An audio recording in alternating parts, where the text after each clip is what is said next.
আসসালামু আলাইকুম, welcome to my channel. Biryani তো আমরা অনেকভাবে খেয়ে থাকি, তবে কাচ্চি বিরিয়ানি আমাদের সবার পছন্দের প্রথম তালিকায় থাকে কাচ্চি বিরিয়ানি। কাচ্চি বিরিয়ানি খেতে যেমন স্বাদের, তৈরি করতে খুবই কঠিন।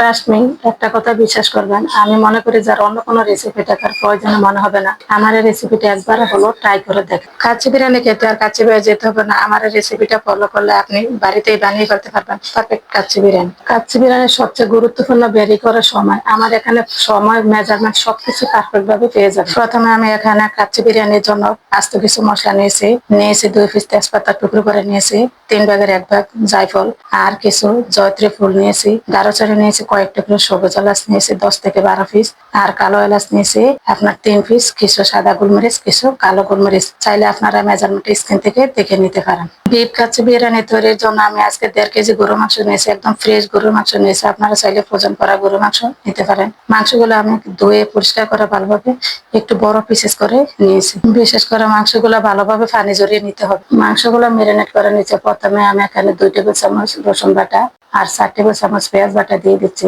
আর দিয়ে দিচ্ছি 2 টেবিল চামচ আদা বাটা, দিয়ে দিচ্ছি 2 টেবিল চামচ টক। টক দইটা হতে হবে ফ্রেশ টক দই, পানি ঝরিয়ে নিতে হবে। এখন দিয়ে দিচ্ছি আমি পেঁপে বাটা, কারণ মাংসটা যাতে দ্রুত সিদ্ধ করার জন্য পেঁপে বাটার কোনো বিকল্প নেই। আমি দিয়ে দিচ্ছি 2 টেবিল চামচ। 1 কেজি অথবা 1.5 কেজির জন্য অথবা 2 কেজির জন্য 2 টেবিল চামচের উপরে দেওয়া যাবে না। এখন দিয়ে দিচ্ছি ঝালের জন্য লাল মরিচের গুঁড়ো 1 টিস্পুন, আর ধনিয়া গুঁড়ো 1 টিস্পুন, কালো গোলমরিচের গুঁড়ো 1 টিস্পুন, ভাজা জিরা গুঁড়ো 1 টিস্পুন, আর লবণ 1.5 চা চামচ দিয়েছি। আমি এখানে 1.5 কেজি মাংসের জন্য 1.5 চা চামচ দিয়েছি। লবণটা আপনারা পরিমাণ মতো দিয়ে নেবেন। তেল দিয়েছি বেরেস্তা ভাজা, তেলগুলো দিয়ে দিয়েছি 1/2 কাপ। আবার ফ্রেশ তেলও দিয়ে দিব 2 টেবিল চামচ। দেখুন আমার বেরেস্তা গুলো কত সুন্দর হয়েছে। বেরেস্তা গুলো অবশ্যই একটু ভালোভাবে ভেজে নিবেন। তো এখন বেরেস্তা গুলো দিয়ে এখন দিয়ে দিচ্ছি আমার হোমমেড টমেটো সস। এই সসের রেসিপিটাও চ্যানেলে দেওয়া আছে, চাইলে দেখে নিতে পারেন। কাচ্চি বিরিয়ানির জন্য আমি এখানে 1.5 কাপ পেঁয়াজ কুচিকে আমি বেরেস্তা করেছি। আমি এখানে 1/2 কাপ বেরেস্তা দিয়ে ভালোভাবে মিক্স করে নিচ্ছি। আমি এখানে কিন্তু পেঁয়াজ বাটা ব্যবহার করেছি যাতে গ্রেভিটা ভালো আসে। আপনারা চাইলে পেঁয়াজ কুচিটাও দিয়ে নিতে পারেন। এখন দিয়ে দিচ্ছি দারুচিনি পাউডার 1/2 টিস্পুন, আরো দিয়ে দিচ্ছি আমার হোমমেড শাহি গরম মশলা 1/2 টিস্পুন, আরো দিয়ে দিচ্ছি 3 পিসে কালো এলাচ। এগুলো এলাচের বিচিটা আপনার দিবেন, কিন্তু উপরে খোসাটা দেওয়ার কোনো প্রয়োজন নাই। আমি ভিতরের বিচিটা দিয়ে দিচ্ছি। আর যদিও পুরো আস্তটা দেন তবে থেতু করে দিবেন। আমি এখন দিয়ে দিচ্ছি সবুজ এলাচ থেতু করে, যেহেতু কাচ্চি বিরিয়ানি নাড়াচাড়া হবে না, ফ্লেভারটা যাতে ভালোভাবে বের। এখন দিয়ে দিচ্ছি আমি বিরিয়ানি মশলা 1 টিস্পুন।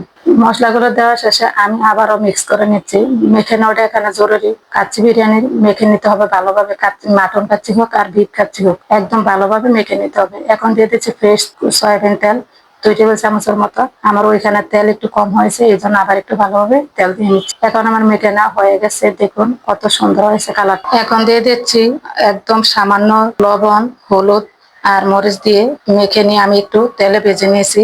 এখানে 5 থেকে 6 পিস আলু আমি 2 টুকরো করে দিয়েছি। দেখুন কাচ্চি বিরিয়ানির জন্য অবশ্যই আলুটা ভেজে নিবেন, সিদ্ধ করে নিবেন না, তা না হলে আলুটা খেতে ভালো লাগবে না। আমি এখানে ভেজে নিয়েছি। আলুর কালারটা কত সুন্দর হয়েছে। চাইলে আপনারা ফুড কালারও দিয়ে নিতে পারেন। বিশ্বাস করুন অনেকে অনেক ভাবে কাচ্চি বিরিয়ানি করে থাকে। আমার এই রেসিপিটা যদি একবার ফলো করে বানিয়ে থাকেন, নতুন রাঁধুনিরা একদম পারফেক্ট ভাবে কাচ্চি রান্না করতে পারবেন। এখন আমি রেস্টে দিয়ে 2 ঘন্টার জন্য বাকি কাজগুলো সেরে নিচ্ছি। আমি এখানে বাসমতি রাইস নিয়েছি 3 কাপ। আপনারা পরিমাণটা বাড়িয়ে কমিয়েও নিতে পারবেন। ফরচুন ব্র্যান্ডের বাসমতি রাইসটা খুবই ভালো, ভাতগুলো একদম ধবধবে সাদা হয়।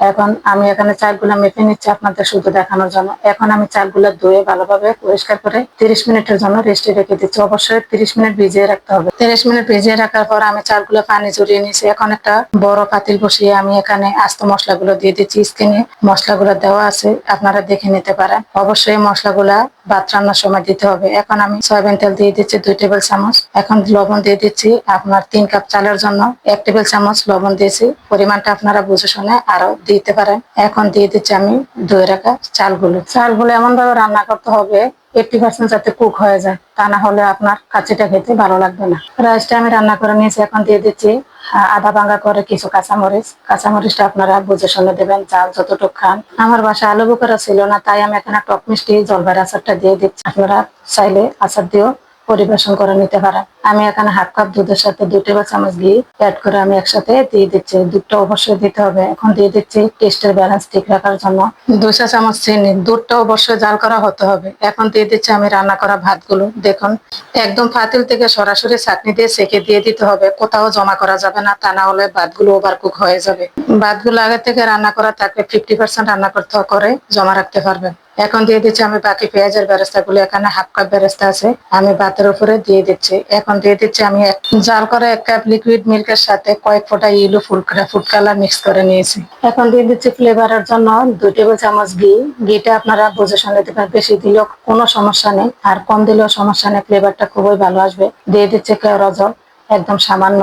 এখন আমি আটা গুলিয়ে ভালোভাবে যেভাবে রুটি তৈরি করেন ওইভাবে একটা গোলা তৈরি করে আমি ভালোভাবে পাতিলের উপরে সিল করে দিয়ে ঢাকনাটা দিয়ে দিচ্ছি মিনিমাম 50 মিনিটের জন্য। চুলাটা প্রথমে 5 মিনিট মিডিয়ামে থাকবে, পরবর্তী 5 মিনিট মিডিয়াম টু লো থাকবে, পরবর্তীতে 40 মিনিট একদম লো হিটে রাখতে হবে।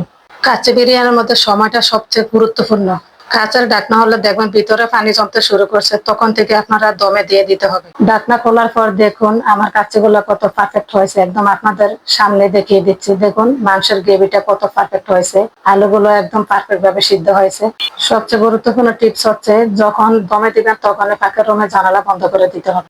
বিশ্বাস না হলে দেখুন পাতিলটাও সামনে রেখেছি, এখন সার্ভ করতেছি প্লেটের মধ্যে। দেখুন আল্লাহর রহমতে কত পারফেক্ট হয়েছে, খেতে দুর্দান্ত স্বাদের হয়েছিল। আমি নিজেও কল্পনা করতে পারিনি আমার কাচ্চিগুলো এত পারফেক্ট ভাবে কুক হয়েছে, এমনকি গ্রেভি সহ খুব পারফেক্ট ভাবে হয়েছে, খেতেও অসাধারণ হয়েছিল। তৈরি হয়ে গেল আমার সেরা স্বাদের বিফ কাচ্চি বিরিয়ানি। আমার রেসিপিটা যদি একটু ভালো লাগে থাকে তাহলে বাসায় একবার হলো ট্রাই করে দেখবেন, আর বেশি ভালো লাগলে অবশ্যই লাইক কমেন্ট শেয়ার করে দিবেন, বেশি বেশি শেয়ার করে দিবেন। এমন আপডেট রেসিপি পেতে আমার ইউটিউব চ্যানেলটি অবশ্যই সাবস্ক্রাইব করে নেবেন আর ফেসবুক পেজটি অবশ্যই ফলো এবং লাইক দিন। দেখুন মাশাআল্লাহ আলু মাংস কত পারফেক্ট ভাবে কুক হয়েছে। আবার দেখা হবে নতুন কোনো রেসিপিতে। আল্লাহ হাফেজ।